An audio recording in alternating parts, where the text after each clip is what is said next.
میں نے اتفاق کیا ہے کہ رپورٹنگ کے دوران نواز شریف سے بھی کئی دفعہ ملاقات ہوئی، کئی مرتبہ سوال و جواب ہوئے، بے نظیر بھٹو صاحبہ سے بہت سوال و جواب ہوئے، فاروق لغاری جو صدر تھے، غلام اسحاق خان جو صدر تھے، سب سے ملاقاتیں رہیں، سوال و جواب بھی ہوتے رہے۔ ایک دفعہ صدر پرویز مشرف صاحب سے، جنرل صاحب سے میں نے کہا کہ آپ نے ایک تو پاکستان میں جب وہ آئے تھے انہوں نے ترکی کا نظام سے بڑے انسپائر تھے کہ ترکی کا نظام پاکستان میں نافذ کریں گے، یعنی آئینی طور پر فوج کا سیاسی کردار کا تعین کر دیا جائے گا۔ دوسرے یہ کہ ایک سخت احتساب ہوگا، لیکن لاہور کے گورنر ہاؤس میں جب ایک دفعہ کھانے پہ بات ہو رہی تھی، میں نے کہا آپ نے کہا تھا احتساب ہوگا، تو ان کا آف دی ریکارڈ جواب تھا کہ اگر احتساب کرنا شروع کر دوں میں تو پاکستان سے کا جو سرمایہ ہے، پاکستان کے جو سرمایہ کار ہیں، بڑے بڑے انویسٹر ہیں، بڑے لوگ جو ہیں، طاقتور جو ہے، وہ پاکستان چھوڑ کے چلے جائیں گے اور کچھ بھی نہیں رہے گا پاکستان میں، اور فارن انویسٹر جو ہے وہ ڈر کر آئے گا نہیں اور مسائل حل نہیں ہوں گے۔ تو بہرحال مشرف کے دور میں یہ ہوا تھا کہ امریکی امداد بہت زیادہ آئی تھی 9/11 کی وجہ سے۔ اس کے بعد جو امریکہ نے اس خطے میں افغانستان میں خاص کا آپریشن شروع کیا، جس کا بعد میں ٹرمپ نے بھی بڑا کہا کہ پاکستان اور ہمیں ساتھ ڈبل گیم کرتا رہے اور ہم سے اتنے اربوں ڈالر لے لیے اور کیا کرایا کچھ بھی نہیں۔ بہرحال یہ ان کا تھا، لیکن یہ طے ہے کہ اربوں ڈالر پاکستان میں آئے مشرف کے دور میں، اور اس سے پہلے بھی ایوب خان کے دور میں بھی آئے، ضیاء اللہ کے دور میں جب افغان وار چل رہی تھی اس وقت بھی اربوں ڈالر آئے۔ اور ایک اور بڑی دلچسپ بات ہے کہ امریکہ نے جتنی بھی دی نا وہ امداد دی ہے پاکستان، ہم نے امریکہ کا ابھی تک ایک پیسہ نہیں دینا۔ ہاں جو ادارے ہیں IMF، ورلڈ بینک ہے، IMF کے ہم مقروض ہیں، IMF کا ہم پھر قرضہ بھی لے رہے ہیں، اسے واپس بھی کرنا، لیکن امریکہ کا ہم نے کوئی قرضہ واپس نہیں کرنا۔ امریکہ سے جتنے اربوں ڈالر آئے، چاہے وہ 100 ارب ڈالر تھا، 40 ارب ڈالر آیا، وہ امداد کی صورت میں آیا، اور وہ گیا کہاں؟ سوال یہ نا گیا کہاں؟ ظاہر ہے کرپٹ مافیا، وہ چاہے کوئی بھی ہو، اس کی جیب میں چلا گیا، جو بھی حکمران تھا اس کے ساتھ جو اس کا گروپ تھا اس نے وہ پیسہ کھایا۔ ضیاء اللہ کے ساتھ بھی ہم جانتے ہیں کتنے جرنیل کھرب پتی ہو گئے، سیاستدان کھرب پتی ہو گئے، مشرف کے دور میں بھی کتنے ان کو فائدہ ہوا، جو ککھ پتی تھے کھرب پتی ہو گئے۔ اب مسئلہ یہ ہے کہ دیکھا کہ اگر ماضی کا سارا آپ تجزیہ کریں، جو جب سیاستدانوں کو نااہل کیا گیا، جو سول بیوروکریسی کے نااہل لوگوں کو نکالا گیا، مسئلہ پھر نہیں حل ہوا۔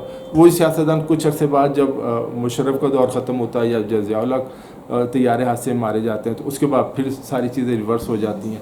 نواز شریف نااہل ہوتے ہیں، پھر واپس آ جاتے ہیں، مسلم لیگ نون پھر حکومت میں آ جاتی ہے۔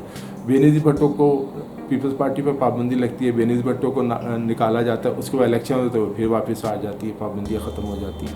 یہ سارا سلسلہ ایک طرح ہوتا رہا، فائدہ کچھ بھی نہیں ہوا، تجرباتی ہوتے رہے، ملک کے اندر نقصان ہوا۔ تو اب اگر دوبارہ ایک احتساب کا عمل شروع کیا جائے، جس طرح ایک عوام کی رائے کہ سخت احتساب، جو بھی کرپٹ لوگ ہیں ان کی گردنیں اڑا دو، پھانسی پر لٹکا دو، کرے گا کون یہ سب؟ کس کے اندر ول ہے؟ اور یقین کیجئے جو ہمارے کوئی بھی ہو، کوئی بھی صاحب حکومت میں بھی کوئی بھی ہو، کسی کے اندر ول نہیں، کسی کے اندر اتنی جرت ہی نہیں ہے، وہ ڈرتے ہیں۔ پھر ان کے سب کے مفادات جو ہے نا کہ ریٹائرمنٹ کے بعد یا جب حکومت ختم ہو جائے گی، ہم نے لندن جانا، امریکہ جانا، وہاں کینیڈا شفٹ ہونا ہے، ان کی وہ منصوبہ بندی ہے۔ پاکستان سے کسی کو اب شاید اتنا نا، جو ہمارے فیصلہ کرنے والے ہیں وہ دو کشتیوں کے سوار ہیں، پاکستان میں شہرت، دولت، طاقت کے لیے بیٹھے ہوئے، اور نیشنلٹی یا ان کے ڈیول نیشنلٹی ان کے فیملی کے ممبران کی، ان کے خاندان کے دوسرے لوگوں کی باہر ہے، انویسٹمنٹ تک باہر ہے، اربوں روپیہ باہر ہے۔ اب یہ سب آئے گا کیسے؟ ایک طریقہ تو وہی ہے جناب، سب کو پکڑ کے نا، جو عام آدمی چاہے، جو خواہش ہے عام آدمی کی کہ سب کو، جتنے بھی عمرہ ہیں سب کو پکڑ کر ایک جگہ بند کر دو، جو ملک کا لوٹا ہوا پیسہ، جو عوام کا، آپ کا، میرا، ہمارا پیسہ ہے، جو قرضوں کا پیسہ ہے، جو واپس کر دے، جو واپس لے آئے اس کو تو چھوڑ دو، جو نہیں لاتا اس کو مار دو۔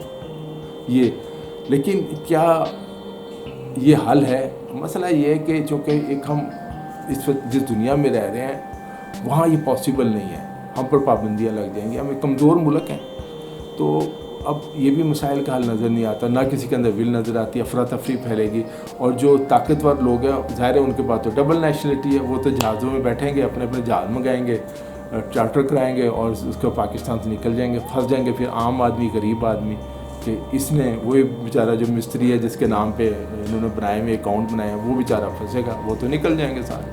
اب مسئلہ کیسے حل ہوگا؟ مسئلے کا حل یہی ہے کہ پاکستان کے جتنے ماہرین ہیں جو مخلص سے مخلص ہیں وہ بیٹھیں اور مسائل کو حل کرنے کی کوشش کریں. جو معیشت کا سب سے بڑا جو بحران ہے, معاشی بحران, ملک کو اس سے نکالیں. آپ کو اب مسئلہ عام آدمی جو سمجھ سکتا ہے, دیکھیں آپ کی آمدنی 1 لاکھ روپے, خرچے 3 لاکھ کے ہیں. جب تک آپ کی آمدنی نہیں بڑھے گی یا اخراجات کم نہیں ہوں گے, مسئلہ حل نہیں ہوگا. اخراجات کم ہو نہیں سکتے, آمدنی بڑھانے کی کوششیں ہوتی ہیں, کبھی وہ قرضہ لے کے, کبھی وہ کسی صورت میں کہ فورن انویسٹمنٹ آ جائے.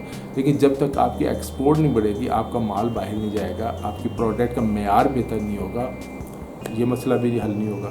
کہ ہماری جو دنیا آج جتنی بہترین چیزیں بن رہی ہے, ابھی ہم وہاں نہیں ہیں. ہمارا زیادہ تر انحصار تو ظاہر ہے کاٹن پہ ہے. آج بھی ایگریکلچر ملک کم ہے, ہمارے کوئی وہ تو مینوفیکچرنگ ہے نہیں. سوشل میڈیا جتنا بھی آپ دیکھیں, جو بھی نئے تجربات ہو رہے ہیں دنیا میں, وہ اس طرف ہی ہو رہے ہیں, مغرب میں ہی ہو رہے ہیں. یا اب چین آیا ہے, چین کی کمپنیاں جو ہیں وہ بہت تیزی سے ترقی کر رہی ہیں. ایک چیز یہ ایک ہے جس پہ ظاہر ہے ایک کوشش بھی ہو رہی ہے, اور وہ تمام پارٹیز بھی سمجھتی ہیں, ہماری اسٹیبلشمنٹ سمجھتی ہے کہ چین کے ساتھ جو تعلق ہے, جو اس کے ساتھ اس چیز کو بڑھایا جائے. سی پیک منصوبہ ہے, دوسرا اس کا مرحلہ بھی شروع ہو رہا ہے. جو اربوں ڈالر آ رہے ہیں اس سے انڈسٹری لگے, اور یہاں کی جو مقامی انڈسٹری ہے وہ ترقی کرے. ہماری پروڈکٹس جو ہے اس کا معیار بہتر ہو, جو دنیا کو جن چیزوں کی ضرورت ہے وہ پاکستان میں بننا شروع ہو. اب مسئلہ یہ کہ ایک طرف ہم ہیں, دوسری طرف جو ہمارا ہمسایہ ملک ہے بھارت, وہ ہم سے بہت آگے نکل چکا ہے. ہم بہت پیچھے رہ گئے ہیں. اگر اب بھی ہم نے نہ اپنے حالات کو بدلنے کی کوشش کی تو اس سے بھی زیادہ برے حالات ہو سکتے ہیں. تو بہرحال ایک چیلنج ہے پوری پاکستان کے لیے, پوری قوم کے لیے, آپ کے لیے, میرے کے لیے, کہ ایک طرف تو معاشی بحران ہے, ملک قرضوں میں جکڑا ہوا ہے, ایک ڈیفالٹ ہونے کا خطرہ لٹک رہا ہے. لیکن ایک اور چیز اس میں یہ ہے, جو پولیٹیکل اینگل ہے, وہ یہ کہ چونکہ پاکستان ایٹمی ہتھیار رکھتا ہے, پاکستان ایک بڑی قوت ہے, تو امریکہ ایک رپورٹ کے مطابق, میرے ذاتی تجزیہ نہیں ہے, ایک رپورٹ کے مطابق امریکہ پاکستان کو ڈیفالٹ بہرحال نہیں ہونے دے گا. وہ IMF کے ذریعے یا ورلڈ بینک کے ذریعے اپنا اثر و رسوخ استعمال کر کے پاکستان کو قرضوں کی فراہمی جاری رکھے گا. کیونکہ امریکن جو پالیسی ساز ہیں وہی سمجھتے ہیں کہ پاکستان ایک ایٹمی قوت ہے. اگر پاکستان ناکام ہوتا ہے, ایک ناکام ریاست بن جاتا ہے, تو اس بات کا خدشہ ہے کہ پاکستان کے جو ایٹمی ہتھیار ہیں, جو پاکستان کے میزائل ہے, ایٹمی ٹیکنالوجی ہے, اور جو کچھ ہے, یہ افغانستان شفٹ ہو سکتا ہے, انتہا پسند تنظیموں کے ہاتھ لگ سکتا ہے, ایران شفٹ ہو سکتا ہے, افریقی ممالک کے ہاتھ لگ سکتا ہے. تو ظاہر ہے جب خدا نخواستہ ملک ڈیفالٹ ہوگا, افراتفری انتشار پھیلے گی, تو پھر جس کے ہاتھ جو لگے گا وہ لے جائے گا. اور پہلے بھی الزام لگ چکا ہے پاکستان میں, ڈاکٹر عبدالقدیر خان کے دور میں ڈاکٹر صاحب پہ الزام لگا تھا کہ وہ پاکستان کی جو ایٹمی ٹیکنالوجی ہے وہ دوسرے ملکوں کو, بعض دوست ملکوں کو پیسے لے کے فراہم کرنے کی کوشش کر رہے تھے, اس لیے انہیں نظر بند بھی کر دیا گیا تھا مشرف کے دور میں. برے یہ باتیں ہیں, جتنی ہم باتیں کریں گے بات سے بات نکلتی جاتی ہے. تو اس وقت بحران کا حل یہی ہے کہ آپ جو کرپٹ لوگ ہیں ان سے پیسہ نکلوائیں.